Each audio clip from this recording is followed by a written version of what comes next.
गुजरात में ओवैसी भाईजान के कैंडिडेट बिक रहे हैं। यह हम नहीं कह रहे, खुद असदुद्दीन ओवैसी कह रहे हैं। एआईएमआईएम के कुल 14 उम्मीदवारों में से एक देखते ही देखते बिक गया। दावा है कि कांग्रेस के घर वापसी कर गया। भाईजान परेशान है कि उन्हें मुसलमान पठान ने ही धोखा दे दिया।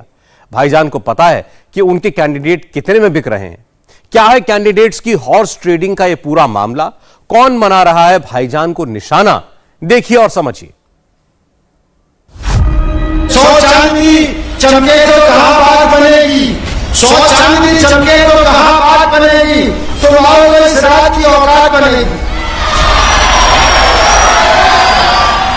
नरेंद्र मोदी कहते हैं कि सबका साथ, सबका विकास, सबका विश्वास, क्या क्या बोलते हैं। ओवैसी गुजरात में मजलिस की औकात बनाने हम कभी भी किसी हुकूमत में शिरकत नहीं किए, ना हमारा कोई एमएलए मिनिस्टर बना। ત્યારે હાર્દિક તો હું એમનું સ્વાગત કરું છું। मगर अहमदाबाद में उनके ही कैंडिडेट ने औकात बता दी। अहमदाबाद की बापू नगर सीट से उनका अच्छा भला उम्मीदवार कांग्रेस के साथ भाग निकला। वो जो बापू नगर में 25 लाख में अपना जमीन बेच दिया, उसका नाम शाहनवाज। बौखलाए ओवैसी अब कैंडिडेट पर जमीन बेचने का इल्जाम लगा रहे हैं। एक तरफ शाहनवाज ने अपनी गंदगी दिखा दी, गंदगी खाकर अपने ही कैंडिडेट की कीमत बता रहे हैं। जिसका नाम शाहनवाज है वो बिक गया। मगर गुजरात में खबर गर्म है, पड़ा हुआ है उसूल के ऊपर। ओवैसी का कैंडिडेट बिकता है, बोलो खरीदोगे? लोग पूछ रहे हैं ओवैसी का कौन सा कैंडिडेट कितने में बिकता है? 5 लाख, 10 लाख, 15 लाख, 25 लाख या 1 करोड़? ठहरिए,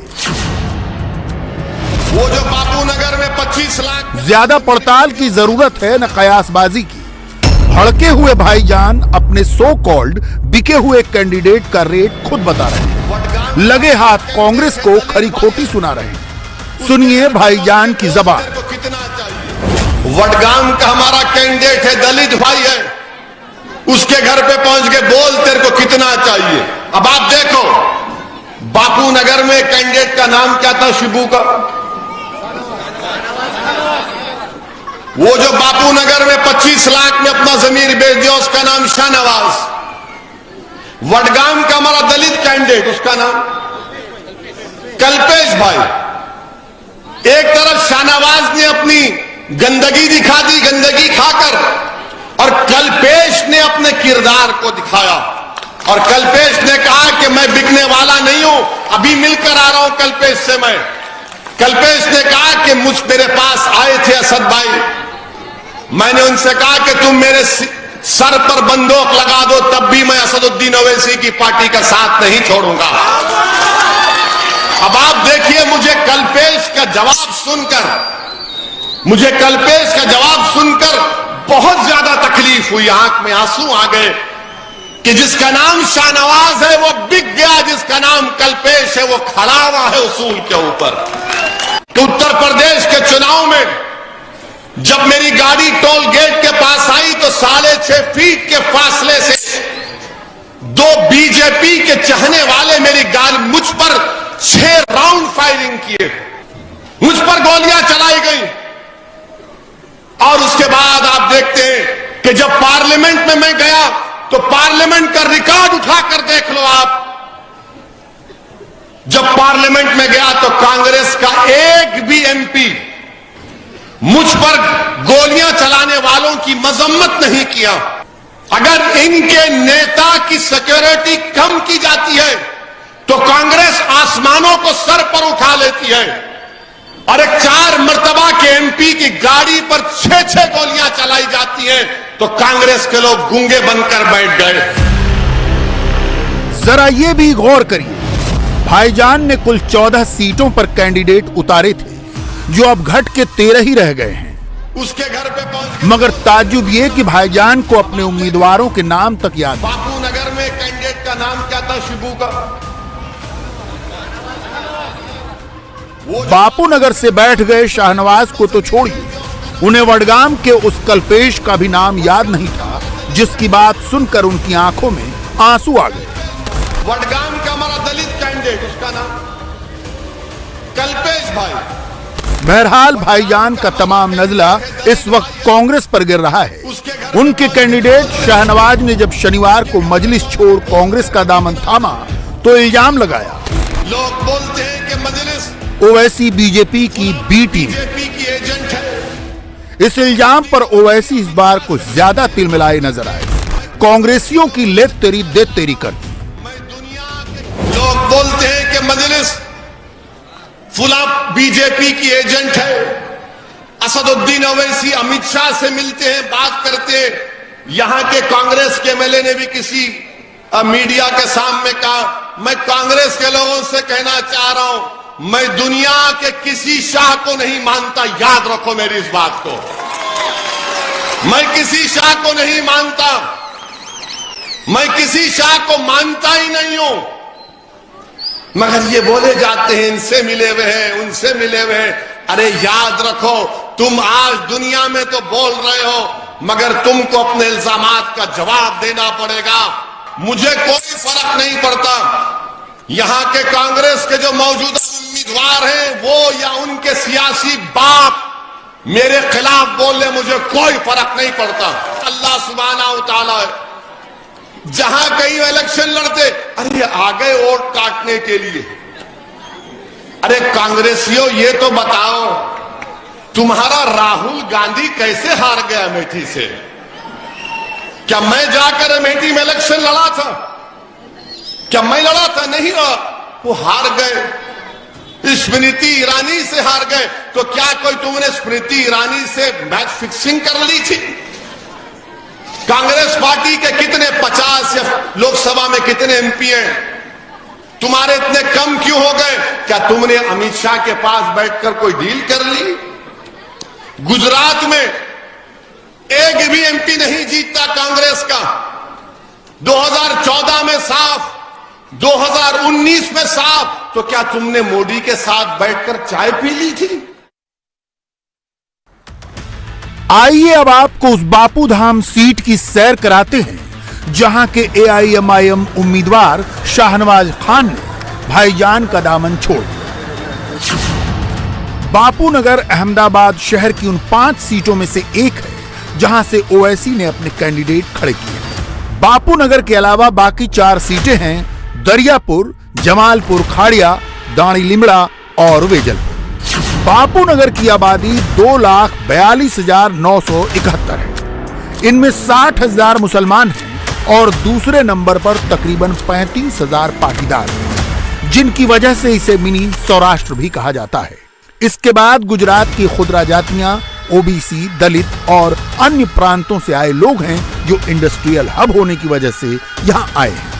2012 में ये सीट बीजेपी के पास थी। 2017 में पाटीदार आंदोलन के असर में ये सीट कांग्रेस जीत गई। कांग्रेस को मुस्लिम पाटीदार और परप्रांतीय लोगों के वोटों ने जिताया। असदुद्दीन ओवैसी ने मुसलमान वोटरों की बड़ी संख्या को देखते हुए शाहनवाज खान को टिकट दिया, मगर उन्होंने ओवैसी की पतंग ऐसे मौके पर काटी है कि वो दूसरा उम्मीदवार भी नहीं खड़ा कर सके। मजे की बात यह कि ओवैसी शाहनवाज के लिए बापूनगर में एक रैली भी कर चुके थे, जबकि अब शाहनवाज का दावा है कि उन्होंने कांग्रेस में घर वापसी की।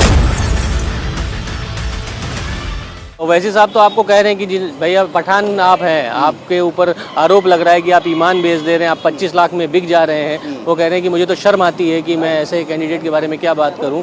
कल्पेश खड़ा रहा लेकिन शाहनवाज बिक गया। ठीक, अगर ऐसी बात है तो मैं साबिर भाई काबली अलावा को चैलेंज करना चाहता हूं कि वो मस्जिद में मेरे साथ आए, बैठे, उन्होंने मुझे क्या वादा किया था और उन्होंने क्या वादा खिलाफी करी है। ओवैसी साहब तक बात सही नहीं पहुंची है क्या? अगर पहुंचती तो शायद वो नहीं बोलते, मुझे लगता है। देखिए, हम लोग कई दशकों से कांग्रेसी रहे हैं, मेरा पारिवारिक सब कांग्रेसी रहे हैं। मेरे अंकल यहाँ से 4-5 टर्म कांग्रेस से काउंसिलर रहे हैं, लेकिन पिछले कुछ सालों से हमारे परिवार के साथ, मेरे साथ कुछ अन्याय हुआ था, जिससे मैंने ये फैसला लिया था और मैंने एमआईएम पार्टी ज्वाइन करी थी। वाकई में पैसे लिए हैं क्या? आपको लगता है मैं पैसे लूँगा? ये आप बैरिस्टर साहब बोल रहे हैं। आप जिस जगह खड़े हैं ये बिलाल कॉम्प्लेक्स है। हम वेल सेट लोग हैं, हमारे परिवार में पुराने ख़ानदानी लोग रहे हैं, हमारे स्कूलें हैं। हम आज तक मैंने 1.5 साल के अंदर कभी भी साबिर भाई काबली वाला से 1 रुपये नहीं लिया। अपना पैसा खर्च करके मैंने पार्टी में संगठन का काम किया है। अगर आप खड़े होते तो जो मुस्लिम वोट है वो डाइवर्ट हो जाता, नुकसान कांग्रेस को होता। ये भी एक रणनीति मानी जा रही थी कि नुकसान कम से कम समाज को तो जरूर होता, समाज को, कांग्रेस को भी होता। स्वाभाविक बात है। अगर मुस्लिम वोटों का विभाजन होगा तो नुकसान तो कांग्रेस को और भाजपा को ही फायदा होगा। लेकिन लोग कह रहे हैं कि कांग्रेस मतलब इतना मुस्लिम वोट बैंक के लिए पीछे पागल है कि अगर पैसे देके खरीदना भी पड़े मुस्लिम वोट बैंक के लिए किसी को, तो उसके लिए वो तैयार है। अब खरीदने की बात तो मुझे पता नहीं है, लेकिन हम दशकों से देखते हुए आते हैं कि मुस्लिम समाज तो कांग्रेस के साथ ही होता है। ओवैसी साहब का फिर यहाँ पे क्या पत्ता चलेगा? कुछ करिश्मा दिखा पाएंगे ओवैसी साहब? जिस हिसाब से अभी पार्टी का संगठन है तो मुझे नहीं लगता कुछ होगा यहाँ पर। संगठन से नहीं होगा या ओवैसी साहब को पर्सनल कुछ यहाँ पर है जिस वजह से कुछ नहीं हो पाएगा? देखिए, प्रदेश में ओवैसी साहब को सच्चाई से वाकिफ ही नहीं है ना वो। शाहनवाज ने कांग्रेस में घर वापसी भी कर ली। मुसलमानों के वोटों का बंटवारा रोकने का भी दावा है, मगर कांग्रेस से उन्हें फिलहाल केवल आश्वासन ही मिला है। चुनाव तो इस सीट से वही हिम्मत सिंह पटेल लड़ रहे हैं जिन्होंने पिछली बार बीजेपी के जगरूप सिंह राजपूत को हराया था। शनिवार के इस डेवलपमेंट पर सोमवार को इंडिया टीवी संवाददाता मनीष भट्टाचार्य ने पटेल से बात की। चैलेंज आपके सामने भी है। ओवैसी साहब कह रहे हैं कि आपने उनके कैंडिडेट को 25 लाख में खरीद लिया। मुझे भैया कुछ मालूम नहीं है। मैं तो खुद फकीर आदमी हूँ।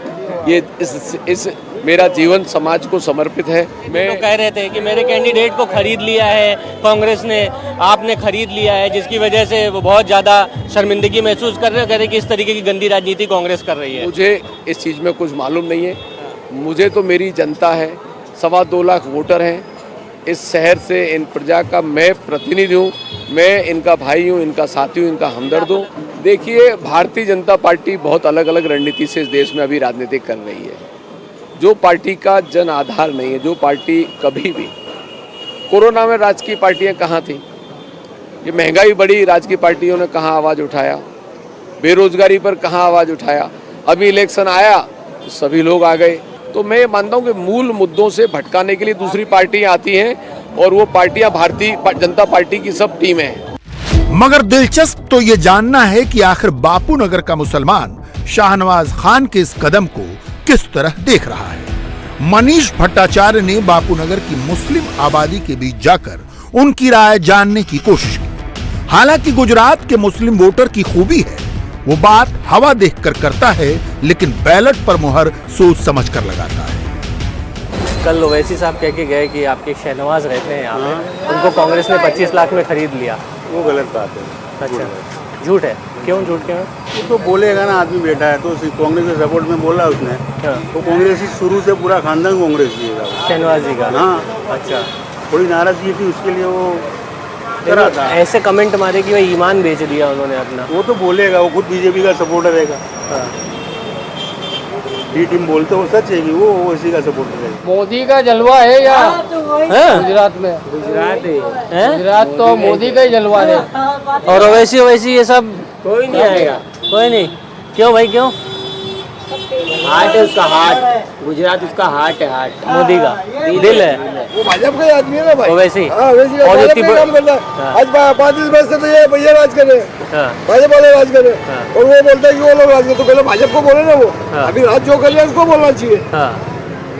राज कांग्रेस तो कर रही है, कांग्रेस की क्या करता है। कल तो दरियापुर में बोला कि मुझे तो शर्म आ रही है कि शर्म आ रही है उसको। वो खाली मुस्लिम एरिया में खड़ा होना चाह रहा है, हिंदू में एरिया के भाई में तो आएगा ही नहीं तू। तो तू कहेगा तू कर दिया मियां भाइयों के लिए काम। गुजरात में अब तक सीधा मुकाबला कांग्रेस और बीजेपी के बीच ही होता रहा। पहली बार है कि चुनावी लड़ाई चतुष्कोणीय दिख रही है। बीजेपी के अलावा सब यानी कांग्रेस, मजलिस और आप एक दूसरे पर वोट कटवा होने का इल्जाम लगा रहे हैं और खुद की फाइट सीधे बीजेपी से बता रहे हैं। आफताब अमीन पूनावाला ने श्रद्धा की हत्या कितनी बेरहमी से की, इसके सबूत एक एक करके अब सामने आ रहे हैं। अब एक नया सबूत मिला जो ये बताने के लिए काफी है कि आफताब ने इस कत्ल में हैवानियत की सारी हदें पार कर दी थी। दिल्ली पुलिस ने मेहरौली के जंगल से एक इंसानी जबड़े का हिस्सा बरामद किया है, जिसे लेकर पुलिस का दावा यह है कि यह श्रद्धा के शरीर का हो सकता है। हालांकि जांच के बाद ही यह खुलासा हो पाएगा। वहीं दूसरी ओर आफताब के नार्को टेस्ट को लेकर इंतजार बढ़ गया है। नार्को टेस्ट से पहले आफताब का पॉलीग्राफ टेस्ट होना है और उसके बाद ही उसका नार्को टेस्ट हो सकेगा। कभी आफताब के फ्लैट में,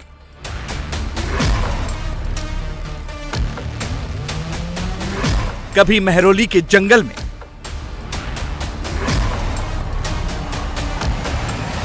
तो कभी तालाब में। श्रद्धा मर्डर केस में पुलिस पिछले करीब 10 दिनों से सबूतों के लिए लगातार खाक छान रही है और अब एक एक कर पुलिस को ब्रेक थ्रू हाथ लगने लगे हैं। मेहरौली के जंगल में पुलिस ने एक जबड़े का हिस्सा और कुछ हड्डियां बरामद करने में सफलता हासिल की है। पुलिस ने इन हड्डियों को कब्जे में लेकर तत्काल फॉरेंसिक जांच के लिए लैब भेज दिया है। पुलिस को उम्मीद है कि ये हड्डियां श्रद्धा की हो सकती हैं। श्रद्धा हत्याकांड में पुलिस को जंगल से श्रद्धा के जबड़े का कुछ हिस्सा मिला है। असल में आफताब की निशानदेही पर जगह जगह आफताब को लेकर इस वक्त दिल्ली पुलिस रेड्स कर रही है, क्योंकि अब तक श्रद्धा के कई बॉडी पार्ट्स नहीं मिल पाए हैं, लेकिन दिल्ली पुलिस को एक जबड़े का हिस्सा मिला है जिसको फॉरेंसिक लैब में भेजा जाएगा ताकि पता लग सके कि क्या ये जबड़ा श्रद्धा का ही है।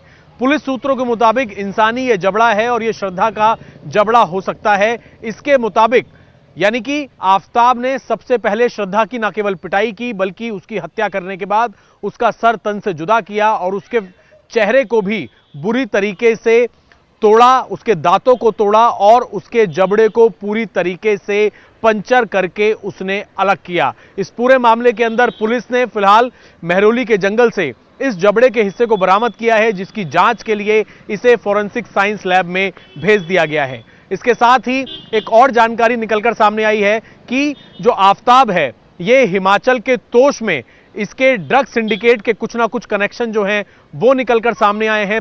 जो सूत्र हैं पुलिस सूत्रों के मुताबिक इसके फोन से हिमाचल के तोश के कुछ ड्रग तस्करों के नंबर मिले हैं। इसी वजह से पुलिस ये जानने में लगी है कि क्या जो आफताब है वो लड़कियों का इस्तेमाल ड्रग तस्करी में तो नहीं करने लगा था, क्योंकि ये श्रद्धा के साथ हिमाचल के तोश भी गया था।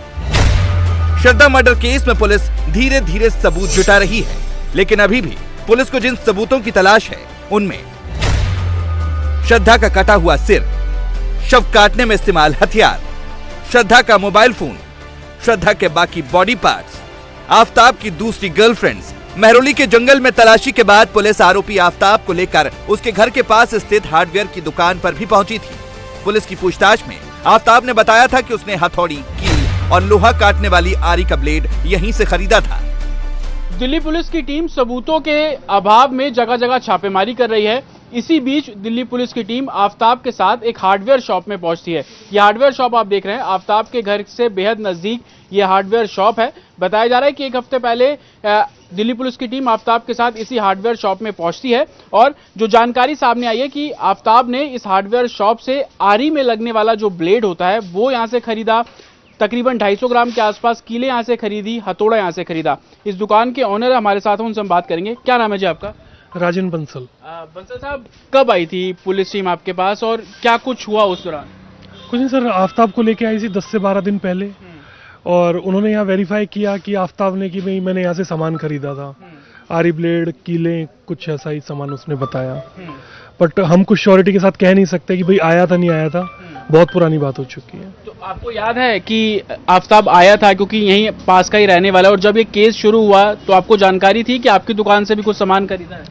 नहीं सर, ऐसी मेरे को कोई भी जानकारी नहीं थी और जब तक तो ये न्यूज़ मीडिया में भी नहीं आई थी, जब वो हमारे पास आ चुके थे, तो ये 10-12 दिन पहले आ चुके थे हमारे पास और ये आफताब ने क्लेरिफाई किया कि भाई यहाँ से ऐसा ऐसा सामान गया है। तो आफताब खुद आया था आपकी शॉप पे, पुलिस लेकर आई? तो पुलिस लेके खुद आई थी। श्रद्धा मर्डर केस में कानून की कसौटी पर कसे जाने वाले सबूतों की तलाश में आफताब अमीन पूनावाला के नार्को टेस्ट का हर किसी को इंतजार है, लेकिन इसमें अभी कुछ टेक्निकल पॉइंट्स के चलते कुछ वक्त लग सकता है। इस पूरे मामले के अंदर फिलहाल जो आफताब का नार्को टेस्ट है, जिससे तमाम सच्चाई सामने आ पाएगी, उसे अभी होने में समय लगेगा, क्योंकि एफएसएल के जो साइंटिस्ट हैं उनके मुताबिक इस पूरे प्रोसेस के अंदर कई सारे टेस्ट पहले कराने पड़ते हैं, जिसमें एक पॉलीग्राफी टेस्ट होता है और पॉलीग्राफी टेस्ट कराने के लिए कोर्ट की मंजूरी चाहिए होती है और उसमें आरोपी यानी कि आफताब की मर्जी शामिल है या नहीं, ये बात भी जरूरी होती है। इसीलिए दिल्ली पुलिस ने साकेत कोर्ट में एक एप्लीकेशन दी है और परमिशन मांगी है कि वो आफताब का पॉलीग्राफी टेस्ट कराना चाहते हैं। मंगलवार को आफताब की कस्टडी खत्म हो रही है। पुलिस उसे कोर्ट में पेश करेगी, या तो फिजिकली और या फिर वीडियो कॉन्फ्रेंस के जरिए उसे पेश करेगी। उसी दौरान पॉलीग्राफी टेस्ट की परमिशन भी कोर्ट दे सकता है, जिसके बाद इस पूरे प्रोसेस को कंप्लीट होने में करीब 10 दिन का वक्त लगेगा। आखिर इस मामले में नार्को टेस्ट की जरूरत क्यों पड़ी है, वो बताते हैं। कई सवालों का सही जवाब नहीं मिला। पूछताछ में कई बातें आफताब ने नहीं बताई। नार्को टेस्ट से कई सवालों के जवाब मिलेंगे। जांच साइंटिफिक तरीके से हो सकेगी। आफताब के खिलाफ मजबूत केस बनेगा। आखिर वो कौन से सवाल हैं जिनके जवाब पुलिस को अभी तक नहीं मिल पाए हैं और जिनके जवाब ढूंढने के लिए आफताब का नार्को टेस्ट कराया जा रहा है। श्रद्धा का मर्डर क्यों किया? श्रद्धा का कटा सिर कहां फेंका? कहां फेंके शव के टुकड़े? मर्डर में इस्तेमाल किया गया हथियार कहां है? श्रद्धा का मोबाइल फोन कहां फेंका? मर्डर के बाद कैसे सबूत मिटाए? नार्को टेस्ट का प्रयोग तभी किया जा सकता है जब उस आरोपी को इसके बारे में पता हो और उसने इसके लिए हामी भरी हो। नार्को टेस्ट एक परीक्षण प्रक्रिया होती है जिसमें शख्स को ट्रुथ ड्रग नाम से आने वाली एक साइको एक्टिव दवा दी जाती है। हालांकि कई मामलों में सोडियम पेंटोथॉल का इंजेक्शन भी दिया जाता है। खून में दवा पहुंचते ही व्यक्ति के सोचने समझने की शक्ति कम हो जाती है और वो हिप्नोटिक स्टेट में पहुंच जाता है, जिससे वो बिना किसी हिचक के सवालों के जवाब देता है। नार्को टेस्ट जांच अधिकारी, मनोवैज्ञानिक, डॉक्टर और फॉरेंसिक एक्सपर्ट की उपस्थिति में किया जाता है।